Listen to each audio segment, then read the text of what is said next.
And when he sinned from God, Adam was brought out of the garden. The word work, abad, is a word for worship also. It is a word of service. Go to Exodus chapter 3, verse 12.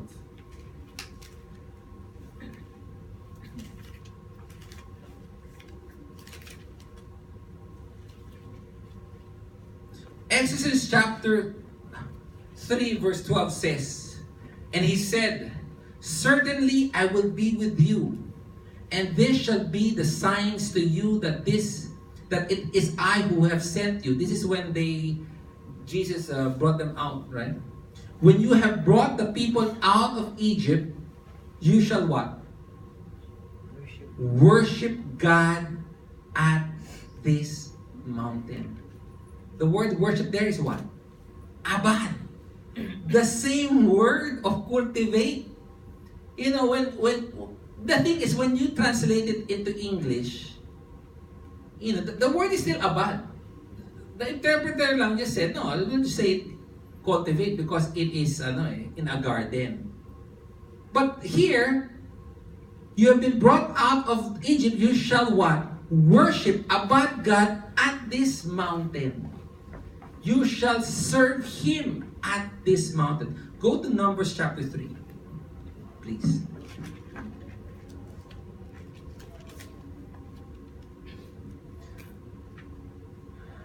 Numbers chapter 3, verse 7 says, "They shall perform the duties for him and for the whole congregation before the tent of meeting to do the abad of the tabernacle." To do the service of the tabernacle. So this word service is really a priestly wording. It is not an agricultural. Adam was not there to, wala lang, maging farmer ka. Right? "They shall also keep all the furnishings of the tent of the meeting, along with the duties of the sons of Israel to do the service of the tabernacle. You shall thus give the Levites to Aaron and to his sons, and they are wholly given to him from among the sons of Israel. So you shall appoint Aaron and his sons, that they may keep their priesthood, but the laymen who came near shall be put to death." So, basically, what I'm showing here, the word abad is what? Is to serve and worship God. So he is to cultivate and keep. What does keep mean naman? Again, it is another priestly term. It means to exercise great care over it. It is an idea of guarding a place. The priest guarding the sacred place where God resides. When the priests are told to keep the temple, they try to control. One of the functions of keeping the temple is they control the access. The access of people who can enter the various part of the temple. Also, they are there to maintain the sacredness of the place. They keep it clean. They don't want the temple to look dirty. And it's the priest's job to maintain the total look of the temple. It is their job. Sir, so their job is to maintain the sacred space, not as a means for a cupboard. It's not a grocery place. The imagery here is not just eating. The imagery that God is telling Adam is, in this place, you shall worship me, serve me, and obey me. And this is the same function that the priest does when he is doing his chores and errands as a priest. So you realize here that man was told to work, to cultivate and keep, even before sin came. So working and keeping is not a consequence of sin. The consequence of sin is that it became harder to work. But before, man was already working. God was telling him to work and keep the land. So, before in Eden, sometimes we were asking, so what was Adam and Eve doing? It's just idle time, just hanging out, not doing anything. No. God told them, in that place, you will worship me. You will serve me. And you will keep the sanctuary clean and sacred. That is the job of priest. The priest has 3 jobs. And they are, first, preserve sacred time. What that means is they are to make sure that the calendars are done properly. The sacrifices that are done daily are done at the prescribed time. That the Sabbath duties is done every week. That is one of their jobs. That's preserving the sacred time. That the monthly and the yearly festival is being kept. That everything is done in the proper time. That is protecting the sacred time. That's one of the jobs of the priest. The second job of the priest is preserving sacred space. Meaning what? Ensuring that the place is clean. That there's nothing defiled in it.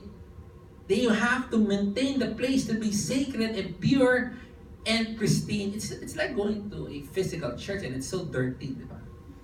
It's not. It has to be clean and pure. That is the job of the priest. And thirdly, to preserve the sacred status. What that means is that, in the temple, not everybody is allowed to enter anywhere. We know the Holy of Holies, only the high priest can go there. The holy place, only the priest can go there. Priest and high priest. As you go further down then the next is the outer court, the inner court. The Jews are allowed there. Then mas malayo, the female Jews are allowed there. Then palayo outside the tent, the Gentiles are allowed there. And it's the duty of the priest to determine who can enter and who can have access to this different holy place. That is part of their job. We have to realize that the job, the work that we do nowadays could be holy work. The mandate that God gave Adam in Eden still holds true today. That we are to worship and obey and to serve God. Nowadays, we have lost that in our work. When we talk about work nowadays, what we think about is career. What we think about is material gain. What we think about is self-fulfillment. We don't think about worshiping, serving, and obeying God. When we want to make career moves, we consult everybody except God. We want to be autonomous to His dealings, to His wisdom, to His judgment. That's why nowadays people, their work has really no value. It's all material, it's all here and now. But work is not meant to be such. Our work was meant as a means that we can worship God and serve Him and obey Him. By doing that, we are able to become good image bearers of God and subduing and ruling the world. So the story of Eden, the imagery of Eden is Adam is the priest. And Eden is the temple where God resides. And there in that temple, Adam is to continually worship and obey and serve God. And the big story here today is this.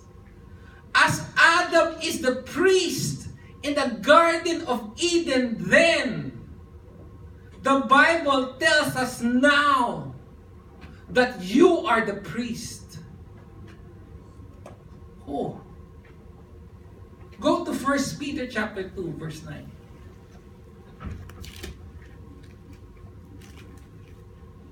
It says, "But you are a chosen race, a royal priesthood, a holy nation, a people of God's own possession."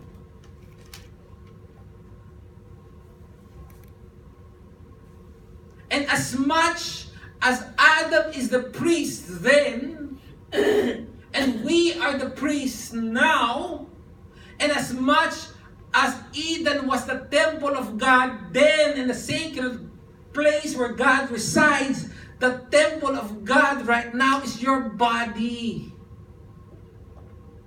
1 Corinthians 6:19 says, "Or do you not know that your body is the temple of the Holy Spirit?" The story of Eden, the Garden of Eden, is true to us today. The mandate to Adam in the Garden of Eden is our mandate today. We are the royal priesthood. We are to worship God. We are to serve God. We are to live dependent on God, not autonomous. And that we are to maintain the temple of God to be holy, sacred, for the possession of God. The Eden, the garden story is not just a historical story that has no implication to us today. It makes us appreciate how we need to live today. The mandate then is our mandate now. For you have been bought with a price, therefore glorify your body. Glorify God in His temple today. That is the mandate of Eden. That is the story of Genesis chapter 2. Remember, the Garden of Eden is not the garden of man, it is the garden of God. We look at the story of Eden as if man is the center. No, God is the center of it. And Adam is the priest that needs to serve God. We are the priests that needs to serve God today. The Eden has been restored in us. God has indwelt, has tabernacled in us. Amazing. Wherever you go, God is there. God is here right now. God is listening and waiting. As I mentioned, there are three main functions of the priest at that time. And if we are to do the priestly act, which we are told we are to follow it in our way today. First, I said, is to keep the space pure. How does that apply to me right now? There should not be any sin in my life. That is how to keep the space sacred and pure. That if there is a sin in your life, you are to confess it.